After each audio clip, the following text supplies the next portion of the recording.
महाराज जी, इटावा में यादव समाज के कथावाचकों के साथ चोटी काटने के और अभद्रता का मामला इस समय चल रहा है, उसमें आपका क्या कहना है? बहुत सारे पत्रकारों का ये मैसेज आया मुझे, बहुत सारे चैनल से मुझे बुलाया गया, पर मैं जातिगत बातों पर, मैं जातियों में नहीं बंधना चाहता। मैं सनातन कार्य के लिए कार्य कर रहा हूं, मैं सभी सनातनियों को जोड़ना चाहता हूं। रही बात चोटी काटने की, गलत है। किसी के भी साथ दुर्व्यवहार नहीं करना चाहिए। कोई भी किसी भी प्रकार का दुर्व्यवहार करता है वो ठीक नहीं।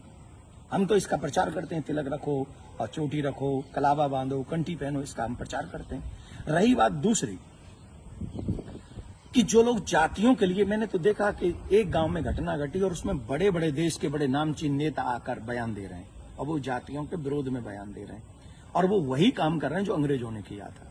मैं ये जानना चाहूंगा, अभी आप लोगों ने भी सुना होगा, मथुरा में एक कांड हुआ था, एक टेम्पो वाला पकड़ा गया था और उसने 23 लड़कियों के साथ दुर्व्यवहार किया था। उनकी वीडियो, उनकी पिक्चर्स और उनके सब हैं और वो हट जाति के थे। वो बच्चियां जो थी वो हट जाति की थी। तब कहां चले गए ये सारे मर्द? क्या एक पुरुष का मान सम्मान स्त्री के मान सम्मान से ज्यादा है? हम स्त्री के मान सम्मान के लिए क्यों नहीं खड़े हुए? इसका मतलब ये नहीं मैं कह रहा हूं कि पुरुष का अपमान हो जाए तो हो जाए, अपमान किसी का नहीं होना चाहिए। जब लोग मूत्र जिहाद करते हैं, लव जिहाद करते हैं, थूक जिहाद करते हैं, तो वो जब थूकते हैं ना भोजन में, तब इसलिए नहीं थूकते कि ब्राह्मण पंडित जी जैन लेंगे।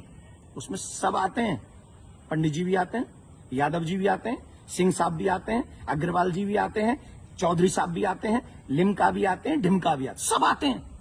वो सबके लिए थूकते हैं, वो सबके लिए मूतते हैं, वो सबकी बहन बेटियों पे नजर रखते हैं। तब क्यों नहीं बोलते हम और आप सभी?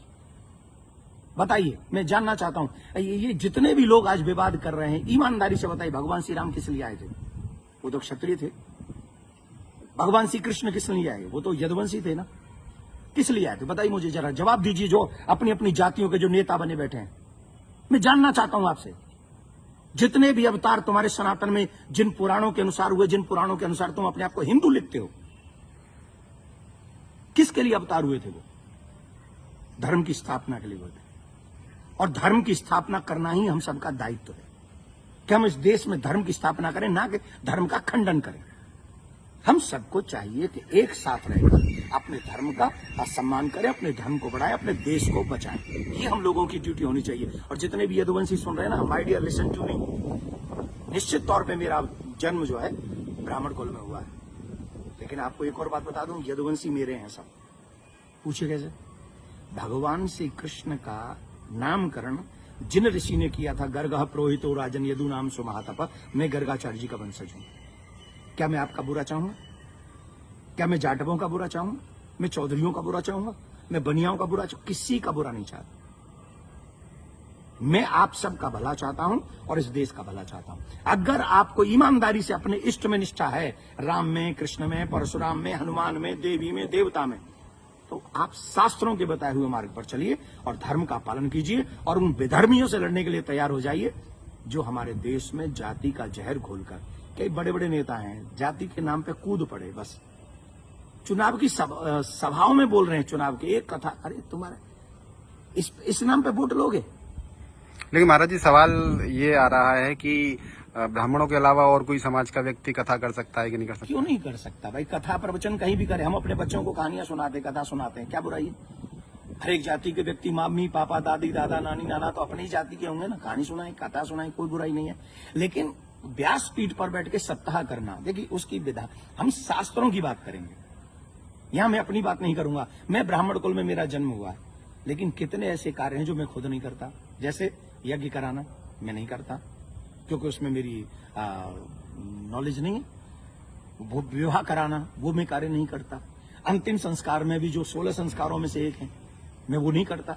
जो चीज मेरे हाथ में नहीं है वो मैं नहीं कर सकता, और जो मेरे हाथ में है वो मैं कर सकता हूं। जब हम भागवत करते हैं, एक अनुष्ठान करते हैं, अनुष्ठान को अनुष्ठान रहने दीजिए। सत्संग, प्रवचन, रामायण इत्यादि हम सब करें, कौन रोकने वाला है? और कितने ऐसे लोग हैं जो ब्राह्मण नहीं है, वो भी कथा कर रहे हैं। हमारे यहाँ तो मुस्लिम भी राम कथा करके गए हैं और हमने उनको स्वीकार किया। रसखान को हमने स्वीकार किया है, रसखान के पद हम लोग गाते हैं। तो इसमें जाति के चक्कर मत पड़िए, जाति बंधन मत फैलाइए। मैं हाथ जोड़ के प्रार्थना करता हूं, आइए हम सब एक हों, सनातन देश और धर्म और आने वाली पीढ़ी को बचाएं, यही हमारा दायित्व है। जय श्री राम। लेकिन महाराज जी एक सवाल और कि उनपे आरोप लग रहा है कि छेड़छाड़ की उस घटना में शामिल पाई गई। देखिए, न तो ये काम देवकी नंदन का है और न काम ये अखिलेश जी का और तेज प्रताप जी का है। जो चीजें हुई हैं, अब कह रहे हैं कि 2 आधार कार्ड मिले हैं, कोई कह रहा है उनको छेड़खानी हुई है, कोई कह रहा है उनकी चोटी काटी, उनका अपमान किया गया। तो इसके लिए संविधान है, इसके लिए प्रशासन है, हमें बांटना नहीं है। प्रशासन अपना काम करे, जहां जो जिसकी गलती हो उसे सजा दे। पंडित जी की गलती है तो पंडित जी को सजा दे, यादव जी की गलती है तो यादव जी को सजा दे। लेकिन जो बड़े बड़े लोग हैं, जो बड़े बड़े पदों पर बैठे हैं, उन लोगों को जातिवाद फैलाकर समाज को लड़ाना नहीं चाहिए। ये अच्छी बात नहीं है। धन्यवाद।